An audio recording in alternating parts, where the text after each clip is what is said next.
Alright, so I'm going to tell you how it went down. We're in the back of the restaurant. Okay, we're leaning up against the wooden paneling, and it's in the evening. It's a fine dining restaurant, and there's a lot of important people in the candlelight at the tables, which are marble, and they have nice glasses, and there's great wine. Me and this other dude, we'll call him Stefan. That's not his real name. I'm about to dog on him, so I'm gonna protect his identity by calling him Stefan. Plus, Stefan is a little bit fucking pretentious, and this motherfucker was pretentious. So, this restaurant carried Moosehead beer, and I hadn't served Moosehead beer there, but that's somewhat irrelevant.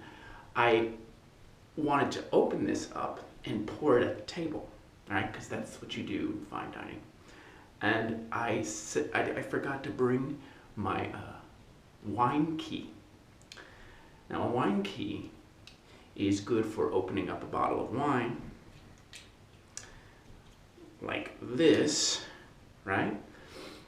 And also on the top of the wine key, you have a means of opening up a bottle of beer, for example. But I was borrowing Stefan's wine key because I left my wine key at home when I was switching out my apron. Because you have to wash your apron, otherwise it's dirty. And you can't serve fine dining clientele with a dirty apron. So as I'm back there, I receive the Moosehead bottle of beer from the bartender. And I say, Stefan, can I borrow your wine key? And what I like to do is when he gives me the wine key, what I like to do is just open it a little bit before I get to the table, in case there's any problem, and I don't want to seem unprofessional at the table if I can't get the bottle opened. So Stefan gives me his wine key. I start to open the bottle, and I can't. Right? My wine key has a bottle opener at the top. Stefan's wine key only looks like it has a bottle opener at the top. This isn't a bottle opener. This is what you do to cut around the neck of the wine bottle so that you can easily, so you sever the protective wrapping around the top of the wine bottle, which then allows you to peel back the protective layer, and then insert the wine key and twist. That's what this is for. I didn't realize that. So I ended up looking like a fool as I tried to open up the wine bottle. Stefan was like this, but not really. It was so much deeper than that. It was more like this. But it was really this and this. As I tried for a good, 10 to 15 seconds. These are real 10 to 15 seconds. Because I'm trying to act professional and competent in front of Stefan, because we're all trying to impress each other with professionalism and competence. Everybody. Waiter, manager, waiter, bartender, waiter, chef, chef, manager, bartender, chef, bartender, manager. But bartender, manager, chef, waiter, customer. Everybody's putting on a show for everybody else, and we have to have professionalism. We have to have competence. In other words, we have to demonstrate a certain capital. Now, this capital is a kind of basic ground level knowledge of fine dining. We all have to kind of demonstrate and broadcast our general competence in fine dining. Everyone, the food runner, the busser as well, everybody's got to know that we all know what's going on with these very important people out there in the candlelight drinking their wine and having their steak au poivre, medium rare. I failed. I could not open the bottle of Moosehead with this.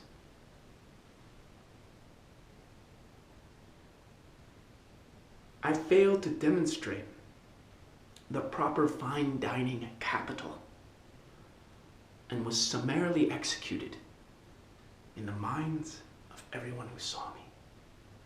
I was instantly judged to be lesser than, to be primitive. I was judged as primitive because I did not demonstrate the proper capital at the proper time. And you know what I wanted to do at that one moment? I wanted to throw a little fucking temper tantrum. Because I am a waiter for a very specific reason. It's because I'm pursuing other capital. Intellectual capital, artistic capital, spiritual capital. And if I don't happen to demonstrate the fine dining capital in the right moment, you can go fuck yourself. Because my life isn't about fine dining capital, you motherfucker. You judge me as primitive? Then I draw upon my reservoir of spiritual, intellectual, artistic capital. So I wanted to put Stefan in his place. I wanted to say, hey, motherfucker, guess what? I am an idiot.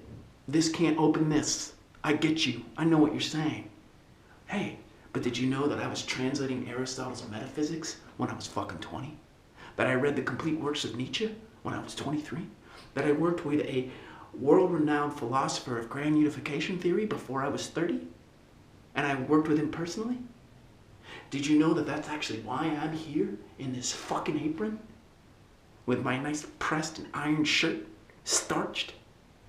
Waiting on these people? Kissing their ass? Because I'm trying to, what's the word? I'm trying to amass more intellectual capital. I am trying to amass more spiritual capital. I am trying to amass artistic capital, all three of which are more significant than the most fundamental capital, which is fine dining capital. Fine dining capital only exists because it supports at the fundamental level the more significant capital of my spiritual practice, my intellectual pursuits, and my artistic imagination. Now, because I believe, amidst all that capital, that I'm not going to be constrained, ergo imprisoned, by other people's notions of what my capital means. So, spiritually, with respect to my spiritual capital, do I suppress my vindictive impulse in that moment to give Stefan a fucking proper smackdown and tell him that he's a pretentious, ostentatious, supercilious prick? Huh? Shit, I got choices, right? I've got my capital invested in many different dimensions of possibility. So I can choose to give him a bitch slap. I can choose to do that because there's no one telling me that I can't. Because I'm pioneering my own groove in the cosmos. And then I realize in the cross-fertilization of my artistic capital with my spiritual capital that my spirituality is an art form itself. That my art is spirituality itself. That I create my spirituality as I go, and no one is calling those shots for me. As a result, I even consider myself ex-spiritual. I'm formerly spiritual. Why? Because I see that the spiritual camps that exist in the world are profoundly unimaginative. They lack that artistic joie de vivre. I'm gonna put this down because I'm fucking tired of holding it.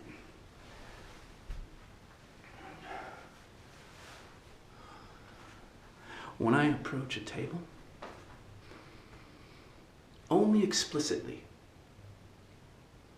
does the customer see my fine dining capital within the professional demeanor that I carry. But inside, that fundamental fine dining capital, is the more significant capital of my spiritual realization, of my intellectual prowess, and my vivacious artistic imagination. It's all packed into the musculature of that moment, which is why the tip's really fucking good. That's what I know. And so I have a choice. Do I let it go like water off my back and duck Stefan's remark? Let it pass to the side like Neo in the Matrix? Do I judge Stefan as being inferior to me because he judged me to be inferior to him? I've got a lot to choose from in that moment. And in that moment, as I'm leaning against the back wall of the restaurant, the wooden paneling, overlooking the entirety of the expanse in front of me with all these important people drinking their wine and cutting their steak, I can do anything. I can play with Stefan. I can trounce Stefan. I can ignore Stefan. I can engage Stefan. We can deepen that moment. And I can do whatever arises in the moment because I have enough capital. I have enough post-spiritual capital. I have enough artistic capital. I have enough intellectual capital to withstand, endure, and play with the critique of my fine dining capital. Right? I don't have to do anything necessarily. Right? I'm free. I'm free.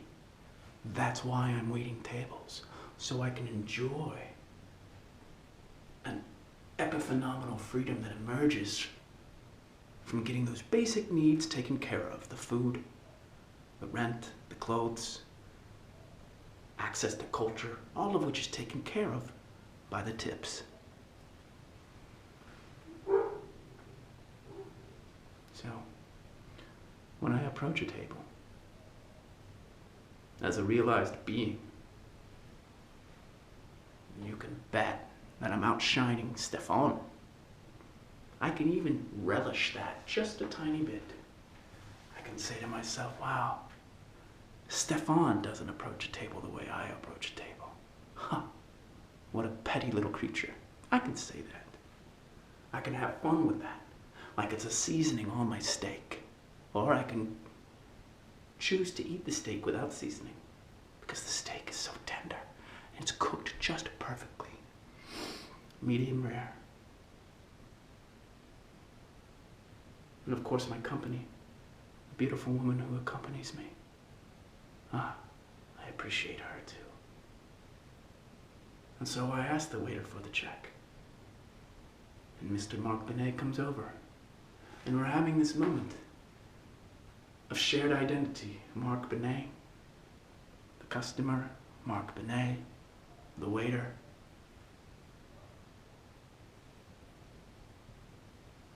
One entity.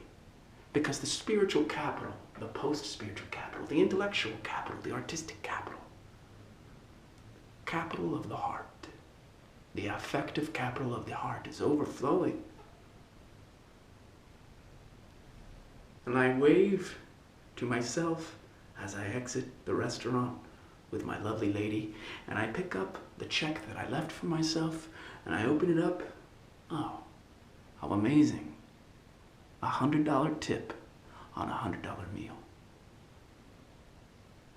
I just entertained the most lovely woman in the world for $100. I just waited on the most lovely couple in the world and was given a $100 tip. What is Stefan doing back there, I wonder? Does he experience the overflowing, abundant flood of affective capital that allows the entire restaurant to go up in light? Does he have that choice? You'd have to ask him. But because I am feeling so good, I look at him in the eye and I say, hey bro, check this out. $100 tip on $100. And I'm gonna take you out for drinks after our shift. Right across the street, you know where we go. Why? Why am I gonna buy you $50 worth of drinks? Why am I going to spend $50 on myself and exhaust the entirety of that $100 tip as if it never happened?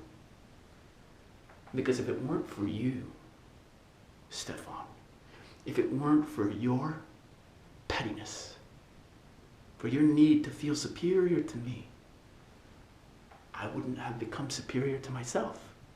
I wouldn't have exhausted and thus celebrated the largesse of my capital, spiritual, artistic, intellectual, affective of the heart. I wouldn't have been so challenged to amass all my investments, to make them explicit and bounteous, a cornucopia.